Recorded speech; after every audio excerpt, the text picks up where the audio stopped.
that's absolutely true. However, this is a novel, and it's not at all technical. It's really, there's nothing there scientifically that wouldn't be understandable by anyone.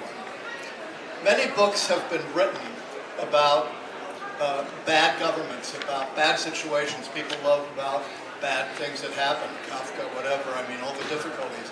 But I found that not very much, if anything, has been written about good governments that really have the idea of helping people, of benefiting them, of using the taxpayers' money only to do good, like in my novel, where that's the case, where they only want to help give money to treat incurable diseases, to make people, in fact, better.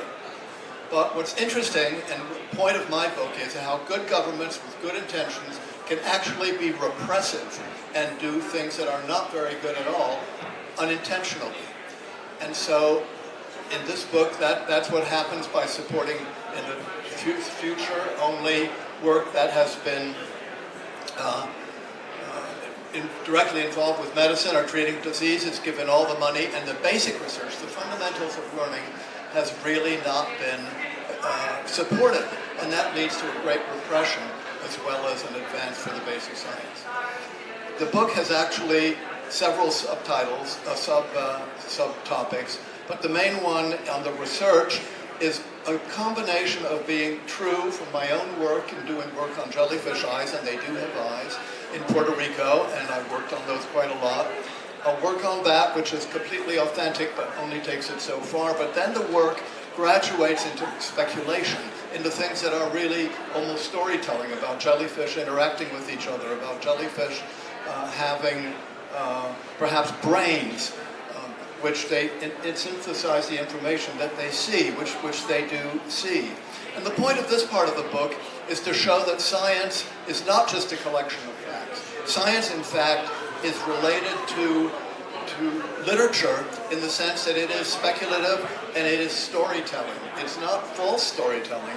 It's the scientist trying his best to tell what's absolutely true, but nonetheless creating a story and how linking the facts together. Why else would any science ever change from the initial publication if they didn't constantly evolve? I wrote a book on gene sharing, on the history of a gene, and it took me 37 pages to show how the gene has evolved into many different kinds of ideas, and even today it's not absolutely set.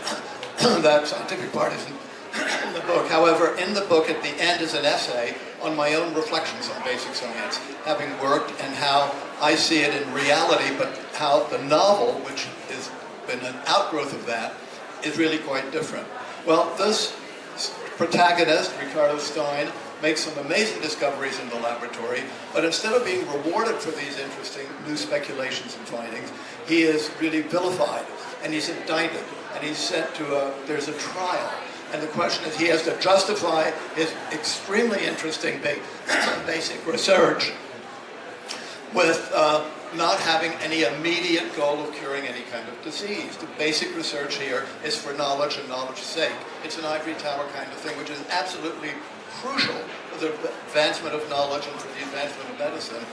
So he is vilified, he's taken to a trial, and I won't tell you the results of the trial because I know you'll all buy the book and want to read it, but in fact, the trial comes out not in his favor at all. He's in real trouble, and the times have changed. This is set 50 years in the future, or not now, 30 years in the future, and that people don't yet give credit for a man. He's accused basically of using government taxpayers' money, the money that you give to run the country, for doing basic research, and he can't say, I'm doing this research to cure cancer, I'm doing this research to cure blindness. He's doing that research because it's fascinating, because it's important, because it's new, it's conceptually new.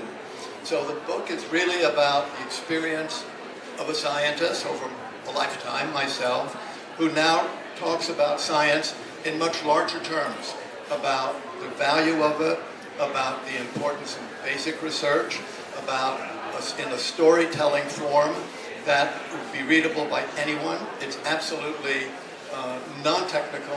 However, at the end there is this essay that was reproduced from an article, an essay I wrote in Perspectives of Biology and Medicine by Johns Hopkins University Press, which gives my my feeling of the importance. It's called Reflections on Basic Science. So that's completely separate, but it does give the roots of where this novel, which really was 14 years in the making, has come out, and why it's why I wrote the book, and where I think its contributions are. And that's pretty much it. If anybody has any questions.